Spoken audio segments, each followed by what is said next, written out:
تو معراج کہلائے، اور اگر وہ نہ ہوتے تو کچھ نہ ہوتا، اگر وہ نہ ہوتے تو کچھ نہ ہوتا، اگر تو نہ ہوتا سب کچھ ہوتا۔ جب تیرا ہونا میرے نبی کی طرح نہیں تو تو میرے نبی کی طرح کیسے ہو سکتا ہے؟ غوث اعظم بمنے بے سر و ساما مدد قبلہ دی مدد قابئی امام مدد قادریم نعرہ یا غوث اعظم میزنم دمز شیخ احمد رضا خان خطب عالم میزنم بگرداب بلا افتادہ کشتی ضعیفان شکستہ تو بدستی بحق کے خواجہ عثمان ہارونی مدد کن یا معین الدین چشتی یا معین الدین جیلانی۔ خطبے کے بعد جس آیت کریمہ کو میں نے تلاوت کیا اس پر کچھ گفتگو کرنے سے پہلے یا روشنی ڈالنے سے قبل بہتر ہی نہیں بلکہ بہت ضروری سمجھتا ہوں کہ بادائے توحید کے متوالوں، شمعین نبوت کے پروانوں، غوث اعظم کے دیوانوں، اولیاء امت کے جانثاروں، بھیک دینے والے داتا جو سبل السلام کا مرشد اعظم ہے، مظلوموں کا چارہ گر ہے، شکستہ دلوں کا کارساز ہے، روحانی قرب و اضطراب کا مسیحا ہے، دن جس کے در دولت کا رومی غلام ہے، رات جس کے آستانے عرش نشا کی حوشی کنیز ہے، زمین جس کے قدمے میں منت لزوم سے شرفیاب ہے، آسمان جس کے تصدق سے شرفراز ہے، عرش مجید جس کی منزل ہے، کہکشاں جس کا غبار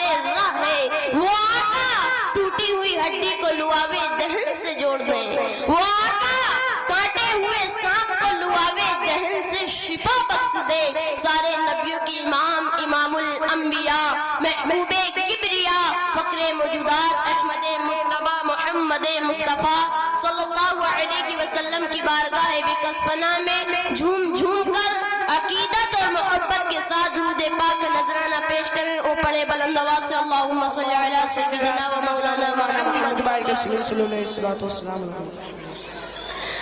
اللہ تبارک و تعالی قرآن مقدس میں ارشاد فرماتا ہے قد جاءکم من اللہ نور و کتاب مبین، تحقیق کے آ گیا تمہارے پاس اللہ تبارک و تعالی کی جانب سے ایک نور اور روشن کتاب۔ میرے آقا حضور رحمت صلی اللہ علیہ وسلم ارشاد فرماتے ہیں اول ما خلق اللہ نوری، اللہ تبارک و تعالی نے سب سے پہلے میرے نور کو پیدا فرمایا، فرمایا وَكُلُّ الْخَلَائِقِ مِن نُورِ، اور کائنات کو میرے نور سے پیدا فرمایا، اور پھر فرمایا وَأَنَا مِن نُورِ اللَّهِ، اور میں اللہ کا نور ہوں۔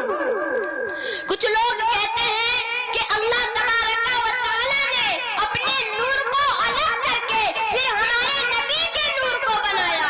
آپ اسے یوں سمجھیے اگر ایک چراغ سے دوسرا چراغ کو روشن کر دیا جائے تو پہلے والے چراغ کی روشنی کم نہیں ہوتی بلکہ خدا کے نور سے میرے نبی کا نور روشن ہو گیا اور میرے نبی کے نور سے ساری کائنات روشن ہو گئی۔ نعرہ تکبیر، نعرہ رسالت، حضرت علامہ و مولانا ناظم رضا صاحب قبلہ، حافظ محمد اجمل رضا صاحب قبلہ سنبھلی، نعرہ تکبیر، نعرہ رسالت، مدرسہ ادارہ تجوید القرآن۔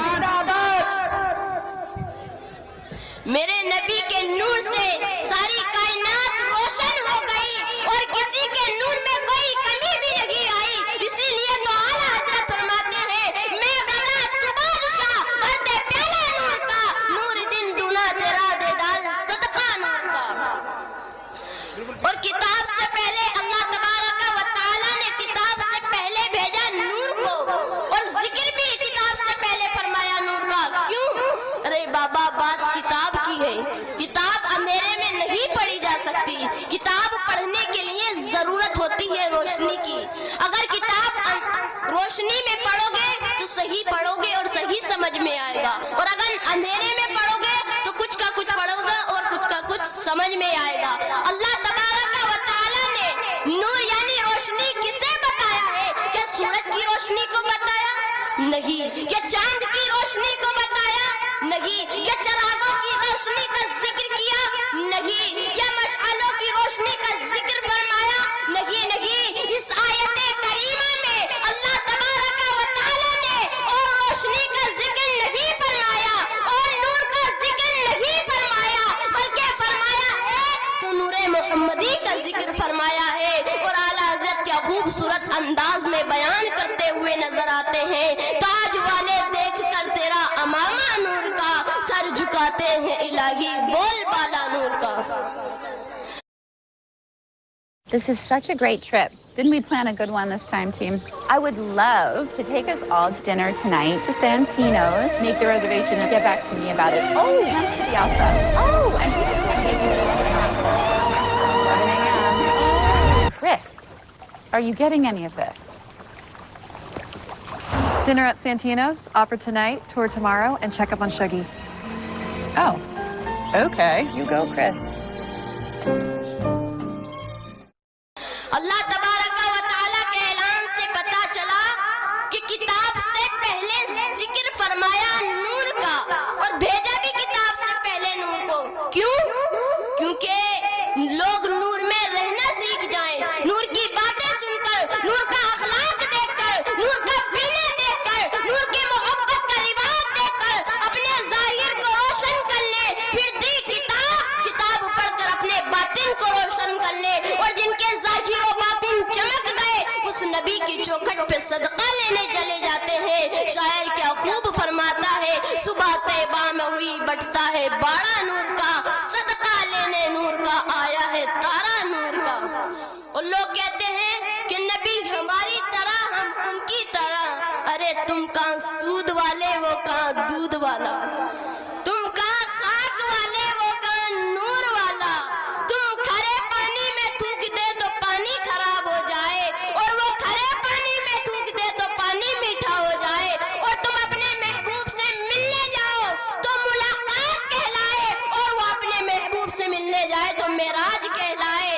اور اگر وہ نہ ہوتے تو کچھ نہ ہوتا، اگر وہ نہ ہوتے تو کچھ نہ ہوتا، اگر تو نہ ہوتا سب کچھ ہوتا۔ جب تیرا ہونا میرے نبی کی طرح نہیں تو تو میرے نبی کی طرح کیسے ہو سکتا ہے؟ اسی لیے تو اعلیٰ حضرت فرماتے ہیں زمین و زمان تمہارے لیے، مکین و مکان تمہارے لیے، چنین و چنا تمہارے لیے، بنے دو جہاں تمہارے لیے، دہن میں زباں تمہارے لیے، بدن میں ہے جان تمہارے لیے، ہم آئے یہاں تمہارے لیے، اٹھے بھی وہاں تمہارے لیے، فرشتے خدم رسول حشم تمام امم غلام کرم وجود و عدم حدیث و قدم جہاں میں آیا تمہارے لیے، جنا میں چمن چمن میں سمن سمن میں فبن فبن میں مہن سزائے مہن پہ ایسی منن، یہ امن و اما تمہارے لیے، اشارے سے چاند کو چیر دیا، چھپے ہوئے کھور کو پھیر لیا، گئے ہوئے دن کو اثر کیا، یہ تاب و تبا تمہارے لیے، صبا وہ چلے باغے پھلے وہ پھول کھلے کے دن ہو بھلے، لبا کے تلے کنا میں کھلے رضا کی زباں تمہارے لیے۔ پھر اعلیٰ حضرت فرماتے ہیں لم یأتی نذیرک فی نظر مثل تو نہ شد پیدا جانا، جگ راج کو تاج تورے سر سوہے تجھ کو شہ دوسرا جانا، البحر علا والموج تگا من بے کس و طوفان ہو شربا، منجد ہار میں ہوں بگڑی گے ہوا موری نیا پار لگا جانا، انفی اتسیوں و سخا کا اتم اے گیس ہوئے پاک ہے ابر کرم، برسن ہارے رم جم دو بوند ادھر بھی گرا جانا۔ اللہ تبارک و تعالیٰ سے دعا ہے میرے بیان میں قصدن یہ سیبن جو بھی غلطی واقع ہے اس کو اپنے فضل و کرم سے معاف عطا فرما، صحیح کو اپنی بارگاہ میں قبول فرما، وآخر دعوانا الحمدللہ رب العالمین۔ السلام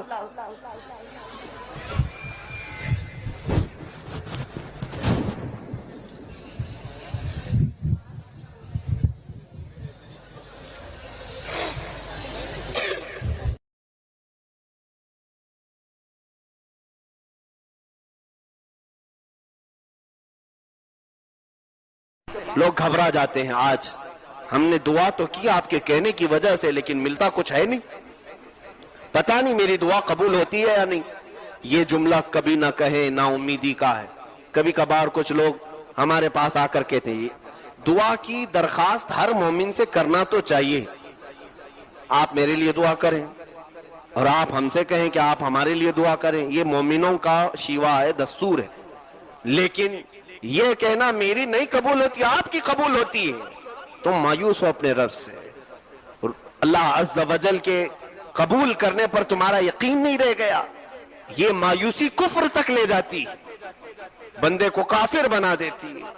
کبھی یہ نہ کہنا, اس لیے کہ اللہ عز و جل ہر بندے کی سنتا ہے, ہر بندے کی. موسیٰ علیہ الصلوۃ والتسلیم نے اللہ تعالیٰ سے پوچھا ایک بار, اے رب تیرے پکارنے والے بندوں میں ہر طرح کے بندے ہوتے ہیں, گنہگار بھی ہوتے ہیں, نیکوکار بھی ہوتے ہیں, جب وہ تجھے پکارتے ہیں تو تو انہیں جواب کیسے دیتا ہے؟ سنو, اللہ تعالیٰ فرماتا ہے اے موسیٰ مجھے پکارنے والے اچھے لوگ بھی ہوتے ہیں, برے بھی.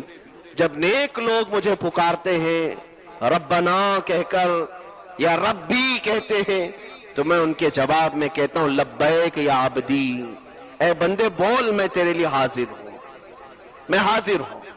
موسیٰ علیہ السلام خوش ہوئے, ایک نیک بندہ جب رب کو پکارتا ہے تو رب کی طرف سے جواب آتا ہے لبیک یا عبدی. پھر اللہ تعالیٰ فرماتا ہے اے موسیٰ جب گناہوں میں مصروف گناہ ترک کر کے بندہ آتا ہے, ایک گنہگار مجھے پکارتا ہے یا ربی, تو میں اس کے جواب میں 70 بار لبیک یا عبدی کہتا ہوں, 70 بار کہتا ہوں اے بندے بول میں حاضر ہوں, اے بندے بول میں حاضر ہوں. موسیٰ علیہ الصلوۃ والتسلیم نے عرض کیا ہے رب ذوالجلال ایسا کیوں؟ نیک بندہ جب پکارتا ہے ایک ہی بار تو جواب دیتا ہے, اور گنہگار جب پکارتا ہے 70 بار تو جواب دیتا ہے. اللہ کے اس کرم پر قربان جاؤ میرے عزیزو, دعا سے تم نہ بھاگو, بے نیاز نہ ہو. اللہ فرماتا ہے اس لیے کہ نیک جب مانگتا ہے تو اسے یہ بھروسہ ہوتا ہے میرے پاس نمازیں ہیں, زکوٰۃ ہے, حج ہے, جو کچھ بھی ہے, ان اعمال کے بھروسے پر وہ مجھ سے مانگتا ہے. اور جب ایک گنہگار مانگتا ہے اس کے پاس کچھ نہیں ہوتا, صرف مجھ پر یقین کر کے مانگتا ہے, اس کا صرف مجھ پر بھروسہ ہوتا ہے, اس لیے میں اس کے جواب میں 70 بار کہتا ہوں لبیک یا عبدی. کون کہتا ہے کہ وہ اللہ نہیں سنتا, اور جو یہ کہتا ہے وہ کافر ہے, اس کا اسلام سے کوئی تعلق نہیں. اللہ عز و جل ہر ایک کی مصیبتوں کی خبر لیتا ہے. وَمَا اللَّهُ بِغَافِلٍ عَمَّا تَعْمَلُونَ, اللہ تمہارے کیے ہوئے کاموں سے بھی غافل نہیں اور تمہاری باتوں کو بھی سنتا ہے. اِنَّكَ لَسَمِيعُ الدُّعَاء, یہ بھی کہا گیا ہے قرآن, اے اللہ تو دعاؤں کو ضرور